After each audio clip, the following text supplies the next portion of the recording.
Hi friends, ಎಲ್ಲರಿಗೂ ನಮಸ್ತೆ. ಎಲ್ರು ಹೇಗಿದ್ದೀರಾ? ಎಲ್ರು ಚೆನ್ನಾಗಿದ್ದೀರಾ ಅಂತ ಭಾವಿಸ್ತಾ ಇವತ್ತಿನ ವಿಡಿಯೋನ ಸ್ಟಾರ್ಟ್ ಮಾಡ್ತಾ ಇದ್ದೀನಿ.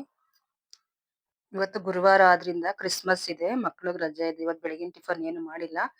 ಎಲ್ಲ ಮನೆಯೆಲ್ಲ ಕ್ಲೀನ್ ಮಾಡಿದ್ದೀನಿ. ಹಾಗೆ ಕಾಳು ಇಟ್ಬಿಟ್ಟು ಇವತ್ತು ದೋಸೆಗೆ ಸಾಂಬಾರ್ ಮಾಡ್ಬೇಕು. ಬೇಗ ಎದ್ದು ಪೂಜೆ ಮಾಡ್ಕೊಳ್ಳೋಣ ಅಂತ ಅಂದ್ಬಿಟ್ಟು ಪೂಜೆ ಮಾಡ್ಕೊಂಡೆ ಫಸ್ಟೇನೆ. ಮನೆಯೆಲ್ಲ ಒರೆಸಿ ಬಾಗಿಲೆಲ್ಲ ತೊಳೆದು ಪೂಜೆ ಮಾಡ್ಕೊಂಡಿದ್ದೀನಿ. ಇವತ್ತೇ ಫಸ್ಟ್ ಇಷ್ಟು ಬೇಗ ಎದ್ದು ಪೂಜೆ ಮಾಡಿರೋದು.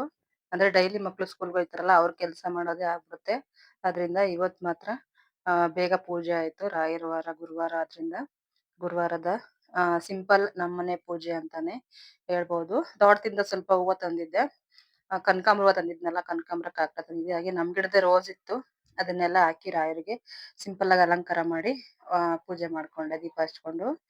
ಹಾಗೆ ಬಾಕ್ಲು ತೊಳೆದು ಹೊಸ್ಲಿಗೆಲ್ಲ ರಂಗೋಲಿ ಹಾಕಿ ಅರಿಶಿನ ಕುಂಕುಮ ಹಾಕಿ ಬಾಕ್ಲಲ್ಲೊಂದು ಸಿಂಪಲ್ ಆದ ರಂಗೋಲಿ ಹಾಕೊಂಡಿದೀನಿ. ಇವತ್ತು ಕ್ರಿಸ್ಮಸ್ ಅಲ್ವಾ, ರಜಾ ಇದೆ ನೋಡಿ. ಇವರು ಡ್ರಾಯಿಂಗ್ ಮಾಡ್ಕೊಂಡು ಕೂತಿದ್ದಾರೆ ನನ್ನ ಮಕ್ಕಳು. ಹಾಗೆ ತುಳಸಿ ಗಿಡದ ಹತ್ರನೂ ಅರಿಶಿನ ಕುಂಕುಮ ಎಲ್ಲ ಇಟ್ಕೊಂಡು ಅಲ್ಲೂ ಕೂಡ ರಂಗೋಲಿ ಎಲ್ಲ ಹಾಕೊಂಡಿದೀನಿ. ಹಾಗೆ ಸ್ವಲ್ಪ ಬಟ್ಟೆ ಇತ್ತು, ಬಟ್ಟೆ ಎಲ್ಲ ತೊಳೆದ್ಬಿಟ್ಟು ನಾನು ಕೆಲಸ ಮುಗಿಸ್ಕೊಂಡಿದೀನಿ ನೋಡಿ. ಆಗ್ಲೇ 9 ಗಂಟೆ. ನೈಟೇ ನಾನು ಇಡ್ಲಿಗೆ ನೆನೆಸಿದ್ದೆ. ರೇಷನ್ ಅಕ್ಕಿ ಹಾಕೊಂಡಿದ್ದೀನಿ ಇಡ್ಲಿಗೆ. ಏನೆಲ್ಲ ಹಾಕೋತೀನಿ ಇಡ್ಲಿ ಮಾಡೋದಕ್ಕೆ ಅಂತ ನೋಡಿ. ಹಾಗೆ ಸಬ್ಬಕ್ಕಿನ ಹಾಕೊಂಡಿದೀನಿ, ನೈಲಾನ್ ಸಬ್ಬಕ್ಕಿ. ದಪ್ಪು ಸಬ್ಬಕ್ಕಿನೂ ಹಾಕೋಬಹುದು, ಚಿಕ್ಕದ್ ಜಾಸ್ತಿ ನುಣ್ಣಗಾಗಲ್ಲ, ಜಾಸ್ತಿ ಹಾಕೋಬೇಡಿ. ಆಮೇಲೆ ದಪ್ಪದ ಸಬ್ಬಕ್ಕಿ ಇರ್ಲಿಲ್ಲ, ಅದರಿಂದ ಚಿಕ್ಕದೇ ಹಾಕೊಂಡಿದೀನಿ. ಪಾಯಸಕ್ಕೆಲ್ಲ ಯೂಸ್ ಮಾಡ್ತಾರಲ್ಲ, ಆ ಸಬ್ಬಕ್ಕಿನೇ ಹಾಕೊಂಡಿದೀನಿ. ಅದ್ರ ಜೊತೆಗೆ ಉದ್ದಿನ ಬೇಳೆ ಸ್ವಲ್ಪ ಕಣ್ಣಾಳ್ತೆ ಕೈಯಾಳ್ತೆನಲ್ಲೇ ಹಾಕೋತೀನಿ ನಾನು. ಗೊತ್ತಾಗ್ಲಿಲ್ಲ ಅಂತಂದ್ರೆ ಒಂದು ಲೋಟದಲ್ಲಿ ಹಾಕೊಳ್ಳಿ ನೀವು. ಫಸ್ಟ್ ಟೈಮ್ ಮಾಡೋರಾದ್ರೆ, ನಾವ್ ಯಾವಾಗ್ಲೂ ಮಾಡ್ತಾ ಇರ್ತೀವಲ್ಲ, ಅಳತೆ ನಮ್ಗೆ ಗೊತ್ತಾಗ್ಬಿಡುತ್ತೆ. ಆದ್ರಿಂದ ಸ್ವಲ್ಪ ಜಾಸ್ತಿನೇ ಹಾಕೋತೀವಿ. ಅವಲಕ್ಕಿ ಹಾಕೋತಾ ಇದೀನಿ, ಒಂದ್ 2 ಹಿಡಿಯಷ್ಟು ಅವಲಕ್ಕಿ. ತುಂಬಾ ಚೆನ್ನಾಗಿ ಇಡ್ಲಿ ಬರ್ಬೇಕು ಅಂದ್ರೆ ಈ ಮೆಥಡ್ ನ ಫಾಲೋ ಮಾಡಿ, ತುಂಬಾ ಚೆನ್ನಾಗಿ ಬರುತ್ತೆ. ತಟ್ಟೆ ಇಡ್ಲಿ ಕೂಡ ಚೆನ್ನಾಗಿ ಬರುತ್ತೆ. ಹಾಗೆ ಬೇಸ್ತಕ್ಕಿ ತರಿಸಿದ್ದೆ ಅಂಗಡಿಯಿಂದ, ಬೇಸ್ತಕ್ಕಿನ ಹಾಕೋತಾ ಇದೀನಿ. ಬೇಸ್ತಕ್ಕಿ ಇಲ್ಲ ಅಂದ್ರೂ ಪರವಾಗಿಲ್ಲ, ಚೆನ್ನಾಗಿ ಬರುತ್ತೆ. ಇದ್ರ ಜೊತೆಗೆ ಸ್ವಲ್ಪ ಅನ್ನ ರುಬ್ಬೇಕು, ಒಂದ್ ಸ್ವಲ್ಪ ಅನ್ನ ರುಬ್ಬೇಕು. ಇಷ್ಟನ್ನು ಕ್ಲೀನ್ ಆಗಿ ತೊಳೆದು ಒಂದ್ 5-6 ಸರಿ ತೊಳೆದಿದ್ದೀನಿ. ರೇಷನ್ ಅಕ್ಕಿ ಅಲ್ವಾ, ಅದರಿಂದ ನೈಟೇ ರುಬ್ಬಿ ಇಟ್ಕೊಂಡಿದ್ದೆ ಉಪ್ಪು ಹಾಕ್ಬಿಟ್ಟು. ಬೆಳಿಗ್ಗೆ ಯಾವ ರೀತಿ ನೊರೆ ಬಂದು ಉಪ್ಪು ಬಂದಿದೆ ನೋಡಿ, ತುಂಬಾ ಚೆನ್ನಾಗಿ ಬಂದಿದೆ. ಇಡ್ಲಿಗೂ ತುಂಬಾ ಚೆನ್ನಾಗುತ್ತೆ, ದೋಸೆಗೂ ತುಂಬಾ ಚೆನ್ನಾಗುತ್ತೆ. ತುಂಬಾ ನೈಸ್ ಆಗಿ ರುಬ್ಬಿ ಇಟ್ಟಿದ್ದೆ ನಾನು. ಈಗ ಒಂದು ಪ್ಲೇಟ್ಗೆಲ್ಲ, ತಟ್ಟೆ ಇಡ್ಲಿ ಪ್ಲೇಟ್ಗೆಲ್ಲಾನು ಎಣ್ಣೆ ಸವರಿ ಇಟ್ಕೊಂಡಿದೀನಿ. ಎಲ್ಲದಕ್ಕೂ ಕೂಡ ಒಂದೊಂದ್ 2-2 ಸೌಟು ಇಡ್ಲಿ ಸಂಪಳನ ಹಾಕೋತೀನಿ. ಇವತ್ತು ರಜಾ ಇದೆಯಲ್ಲ ಅನ್ಬಿಟ್ಟು ಮಾಡ್ದೆ ನಾನು. ಹಾಗೆ ಇವತ್ತು ತಿಂಡಿ ಎಲ್ಲ ಮುಗಿಸ್ಕೊಂಡು ನಾವು ಮನೆ ಹತ್ರ ಕೂಡ ಹೋಗ್ಬೇಕು. ಮನೆ ಹತ್ರ ಆಳುಗಳು ಕೆಲಸ ಮಾಡ್ಸಿದ್ದಾರೆ, ಅವ್ರಿಗೂ ಟೀ ಮಾಡ್ಕೊಡೋದಕ್ಕೆ ಹೋಗ್ಬೇಕು. ನಮ್ಮ ಮನೆ ಮಕ್ಕಳು, ನಾವು, ನಮ್ಮ ಮನೆಯವರೆಲ್ಲ ಹೋಗೋಣ ಒಂದೇ ಸರಿ ಗಾಡಿಲಿ ಅಂದ್ಬಿಟ್ಟು ಬೇಗ ವಾರ ಮಾಡ್ಕೊಂಡೆ. ಇವಾಗ ನಾಷ್ಟ ಮಾಡಿದ ತಕ್ಷಣ ಮನೆ ಹತ್ರ ಹೋಗ್ತಾ ಇರ್ತೀವಿ. ಇನ್ನು ನಾವು ಬರೋದ್ ಕತ್ಲೆನೆ ಆಗ್ಬಿಡುತ್ತೆ, ಸಂಜೆ ಆಗ್ಬಿಡುತ್ತೆ. ಕೆಲ್ಸದವರೆಲ್ಲ ಹೋದ್ಮೇಲೆ ನಾವು ಸಾಮಾನ್ಗೆ ಮನೇಲಿ ಎತ್ತಿಕ್ಬಿಟ್ಟು ಮನೆಗೆ ಬರ್ತೀವಿ. 2 ದಿನಕ್ಕಾಗುತ್ತೆ ಅಷ್ಟು ರುಬ್ಬಿಟ್ಟಿದೀನಿ ನಾನು ಇಡ್ಲಿ ಸಂಪನ್ನ. ಏನು ಮಾಡೋದಕ್ಕಾಗಲ್ಲ. ನೆಕ್ಸ್ಟ್ ಡೇನು ಕೂಡ ದೋಸೆ ಗೀಸೆ ಹಾಕೊಳ್ಳೋಣ ಅನ್ಕೊಂಡಿದೀನಿ. ಸ್ವಲ್ಪ ಜಾಸ್ತಿನೇ ನೆನೆ ಹಾಕ್ಬಿಟ್ಟಿದೀನಿ. ಮಕ್ಳಿರ್ತಾರೆ ಇವತ್ತು ಮನೇಲಿ ಬೆಳಗ್ಗಿನ ಸಂಜೆವರೆಗೂ ಅಂತ ಅನ್ಕೊಂಡೆ ಎಲ್ಲ ಮನೆ ಹತ್ರ ಹೋಗ್ತಾ ಇದೀವಿ. ಆದ್ರಿಂದ ಇಡ್ಲಿ ಒಂದ್ ಒಬ್ಬೆಯಷ್ಟು ಬೇಯಿಸ್ಕೊಂಡೆ.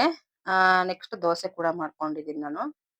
ದೋಸೆ ಮಾಡ್ಕೊಂಡು ಸಾಂಬಾರೆಲ್ಲ ಮಕ್ಳಿಗೆ ಬಾಕ್ಸ್‌ಗೆ ಹಾಕೊಂಡಿದೀನಿ. ಮನೆ ಹತ್ರ ಕೆಲಸ ಮಾಡ್ತಿರೋ ಹತ್ರ ಹೋಗ್ಬೇಕಲ್ಲ, ಅದರಿಂದ ಮಕ್ಳಿಗೆ ಬೇಗ ಹಸಿವಾಗ್ಬಿಡುತ್ತೆ. ಬೆಳಗ್ಗಿನ ಸಂಜೆವರೆಗೂ ಇರಲ್ಲ. ನಾವಿರ್ತೀವಿ ಅಂದ್ರೆ ಮಕ್ಳಂತೂ ಇರೋದೇ ಇಲ್ಲ. ಈಗೆಲ್ಲ ಹಾಕೊಂಡಿದೀನಿ ನೋಡಿ. ನೀರ್ ಕಾಯೋದಕ್ಕೆ ಫಸ್ಟೇ ಇಟ್ಟಿದೀನಿ. ಇಡ್ಲಿ ಪಾತ್ರೆನೇ ಸಾಕಾಗುತ್ತೆ ನಮ್ಗೆ, ಬೇರೆ ಪಾತ್ರೆ ಇಡೋ ಅವಶ್ಯಕತೆ ಇಲ್ಲ. ಕ್ಯಾಪ್ ಹಾಕ್ಬೋದು, ಅಂದ್ರೆ ಮುಚ್ಚಳ ಹಾಕ್ಬೋದು. ಅದರಿಂದ ಚೆನ್ನಾಗಿ ನುಣ್ಣಗೆ ಬೇಯುತ್ತೆ ಇಡ್ಲಿ. ಇಡ್ಲಿ ಬೇಯೋದಕ್ಕೆ ಇಟ್ಬಿಟ್ಟು ಕಾಳನ್ನೆಲ್ಲ ಎತ್ತಿಟ್ಬಿಟ್ಟು ಸಾಂಬಾರ್ ಮಾಡ್ಕೊತಾ ಇದೀನಿ. ಸಾಂಬಾರ್ ರೆಸಿಪಿಯನ್ನು ನಾನು ವಿಡಿಯೋ ಮಾಡಕ್ ಹೋಗಿಲ್ಲ, ಯಾಕಂದ್ರೆ ತುಂಬಾ ಕೆಲಸ ಇತ್ತು. ಮನೆ ಹತ್ರ ಹೋಗ್ಬೇಕಾಯ್ತು, ನಾಷ್ಟ ಮುಗಿಸಿ ಎಲ್ಲ ಆಳುಗಳು ಬಂದಿದ್ರು. ಅದರಿಂದ ಎಲ್ಲೆಲ್ಲೋ ಇಡ್ಲಿಗೆ ಆಗ್ತೆ ಅಂತ ಅನಿಸ್ಬಿಡ್ತು. ಅನ್ನ ಸಾಂಬಾರ್ ಮಾಡಿದ್ರೆ ಬೆಸ್ಟ್ ಅನಿಸ್ತಿತ್ತು ಅನ್ಕೊಂಡೆ. ಆದ್ರೆ ಮನೆ ಹತ್ರ ಇರ್ತಾರೆ ಅಂದ್ಬಿಟ್ಟು ನಾನು ಇಡ್ಲಿ ಮಾಡ್ದೆ ಅಷ್ಟೇನೆ. ಹಾಲು ಕೂಡ ಕಾಯೋದಕ್ಕೆ ಇಟ್ಟಿದೀನಿ, ಟೀ ಮಾಡ್ಕೊಂಡು ಹೋಗ್ಬೇಕು ಆಳುಗಳಿಗೆ. ನೋಡಿ, ಇಡ್ಲಿ ಮತ್ತೆ ಇದ್ಕಿದ್ ಬೇಳೆ ಸಾಂಬಾರು ತುಂಬಾನೇ ಚೆನ್ನಾಗಿರುತ್ತೆ. ಚಟ್ನಿ ಇದ್ರಂತೂ ಇನ್ನೂ ಚೆನ್ನಾಗಿರುತ್ತೆ ಇದ್ರ ಜೊತೆಗೆ. ಇದ್ಕಿದ್ ಬೇಳೆ ಸಾಂಬಾರು ಸ್ವಲ್ಪ ಗಟ್ಟಿಗೆ ಮಾಡ್ಕೊಂಡಿದೀನಿ ನಾನು. ನೋಡಿ ಇಡ್ಲಿ ಯಾವ ರೀತಿ ಆಗಿದೆ ಅಂತ. ಸೇಮ್ ಬಿಡ್ದಿ ತಟ್ಟೆ ಇಡ್ಲಿ ತರಾನೇ ಆಗಿದೆ. ಅದ್ರ ಜೊತೆಗೆ ಸ್ವಲ್ಪ ದೋಸೆನೂ ಕೂಡ ಮಾಡ್ಕೊಂಡಿದೀನಿ. ಎಲ್ಲ ತಿಂಡಿ ತಿನ್ಕೊಂಡು ಮನೆ ಹತ್ರ ಹೋಗಿದೀವಿ. ಮೇಲ್ಗಡೆ ಕೆಲಸ ಮಾಡ್ತಿದ್ದಾರೆ, ಸೆಕೆಂಡ್ ಫ್ಲೋರು. ಪಿಲ್ಲರ್ ಕಾಲಮ್ ಅನ್ನ ಹಾಕ್ತಾ ಇದಾರೆ. ಅದರಿಂದ ನನ್ ಮಗ ವಿಡಿಯೋ ಮಾಡ್ಬೇಡ ಅಂತ ಇದೀನಿ. ಬಾಕ್ಸ್ ಸ್ವಲ್ಪ ತಗೊಂಡೋಗಿದ್ನಲ್ಲ ದೋಸೆನ, ಅದನ್ನ ತಿಂತಾ ಇದಾರೆ. ಆಗ್ಲೇ 1 ಗಂಟೆ ಆಗಿತ್ತು. ಹಾಗೆ ಮೇಲ್ಗಡೆ ಕೆಲಸ ನಡೀತಾ ಇದೆ ನೋಡಿ. 12 ಪಿಲ್ಲರ್ ಬಂದಿದೆ ನಮ್ದು. ಅಲ್ಲೇ 12 ಪಿಲ್ಲರ್ಗುನು ಬಾಕ್ಸ್ ಹಾಕಿ ಸಿಮೆಂಟ್ ಹಾಕ್ತಾ ಇದಾರೆ. ಅದಕ್ಕೆ ಒಂದ್ 4 ಜನ ಕೆಲಸದವ್ರು ಬಂದಿದ್ರು. ಅವ್ರಿಗೆ 2 ಟೈಮ್ ಟೀ ಮಾಡ್ಕೊಡ್ಬೇಕಿತ್ತು, ಅದರಿಂದ ಹೋಗಿದ್ದೀನಿ ನಾನು. ಟೀ ಹಾಗೆ ಜ್ಯೂಸು ಬಿಸಿಲಿರೋದ್ರಿಂದ ಕೊಡ್ತಾನೆ ಇರ್ತೀವಿ. ಸ್ಪ್ರೈಟ್ ತರಿಸ್ಕೊಡ್ತೀವಿ ಮಧ್ಯಾಹ್ನ. ಹಾಗೆ 2 ಟೈಮು ಟೀ ಕೊಡ್ತೀವಿ. ಊಟ ಕೊಡಕ್ಕಾಗಲ್ಲ. ಊಟ ನಮ್ಮ ಮನೆಯಿಂದ ಇಲ್ಲಿಂದ ಮಾಡ್ಕೊಂಡು ತಗೊಳಿಕ್ ಆಗಲ್ಲ ಅಂತ ಅಂದ್ಬಿಟ್ಟು ಊಟ ಅವರೇ ತರ್ತಾರೆ. ಇನ್ನ ಒಂದ್ 4 ಪಿಲ್ಲರ್ ಬಾಕಿ ಇದೆ. ಇದನ್ನ ನಾಳೆ ಮಾಡ್ಕೋತಾರೆ ಅನ್ಸುತ್ತೆ. ಇವಾಗೊಂದು 9 ಪಿಲ್ಲರ್‌ಗೆ ಬಾಕ್ಸ್ ಹಾಕಿ ಹಾಕ್ತಾ ಇದ್ದಾರೆ. ಆಗೊತ್ತಿಗೆ ಸಂಜೆನೆ ಆಗ್ಬಿಡುತ್ತೆ. ಹಾಗೆ ಕೆಲ್ಸ ಎಲ್ಲ ಇನ್ ಸ್ವಲ್ಪ ಇತ್ತು ಕೆಲ್ಸ ನಾಳೆ ಬಂದ್ ಮಾಡ್ತಾರೆ ಅಂದ್ಬಿಟ್ಟು ನಾವು ಬಂದೋ ಮನೆಗ್ ಬಂದೋ. ಮತ್ತೆ ಅದೇ ಇಡ್ಲಿ ಸಾಂಬಾರ್ ಇತ್ತು. ಅದನ್ನ ತಿಂದ್ಬಿಟ್ಟು ಮತ್ತೆ ಮಕ್ಳು ಮತ್ತೆ ನಾವೆಲ್ಲ ತಿಂದ್ಬಿಟ್ಟು ಅವ್ರ ಹೋಮ್‌ವರ್ಕ್ ಮಾಡ್ಕೋತಿದ್ರು. ಹಾಗೆ ಬೆಳಗ್ಗೆ ಸ್ಕೂಲ್ ಬೇರೆ ಇತ್ತಲ್ಲ ಎಲ್ಲ ಸ್ನಾನ ಮಾಡ್ತಿದ್ರು. ಮನೆ ಹತ್ರ ಬಂದಿದ್ರಿಂದ ತುಂಬಾನೇ ಗಲೀಜ್ ಮಾಡ್ಕೊಂಡಿದ್ರು ಸಿಮೆಂಟ್ ಎಲ್ಲಾನು ಆಟ ಆಡ್ತಾ. ಹಾಗೆ ಸ್ವಲ್ಪ ಬಟ್ಟೆಗಳೆಲ್ಲ ಇತ್ತು. ಬಟ್ಟೆ ಎಲ್ಲ ನೆನ್ಸಿದೀನಿ ಬೆಳಗ್ಗೆ ಹೋಗ್ಬೇಕು. ಈಗ ಇಡ್ಲಿ ದೋಸೆ ಅದ್ರ ಜೊತೆಗೆ ಅನ್ನನೂ ಇತ್ತು. ಅನ್ನ ಮಾಡಿದ್ದೆ. ಇಡ್ಲಿ ದೋಸೆ 2 ಟೈಮ್ 3 ಟೈಮ್ ತಿನ್ನೋದಕ್ಕಾಗಲ್ಲ. ಅದರಿಂದ ಸ್ವಲ್ಪ ರೈಸ್ ಮಾಡ್ಕೊಂಡಿದ್ದೆ ನಾನು. ಊಟ ಮುಗಿಸ್ತಾ ಸಿಂಪಲ್ ಆಗಿ ನಮ್ಮನೆ ಊಟ ಆಯ್ತು. ನಮ್ಮನೆಯವರೆಲ್ಲ ಊಟ ಮಾಡಿ ರೆಸ್ಟ್ ಮಾಡ್ದ. ಇದಾಗಿತ್ತು ಫ್ರೆಂಡ್ಸ್ ಇವತ್ತಿನ vlog. Thank you so much video ನೋಡಿದ್ದಕ್ಕೆ ಧನ್ಯವಾದಗಳು.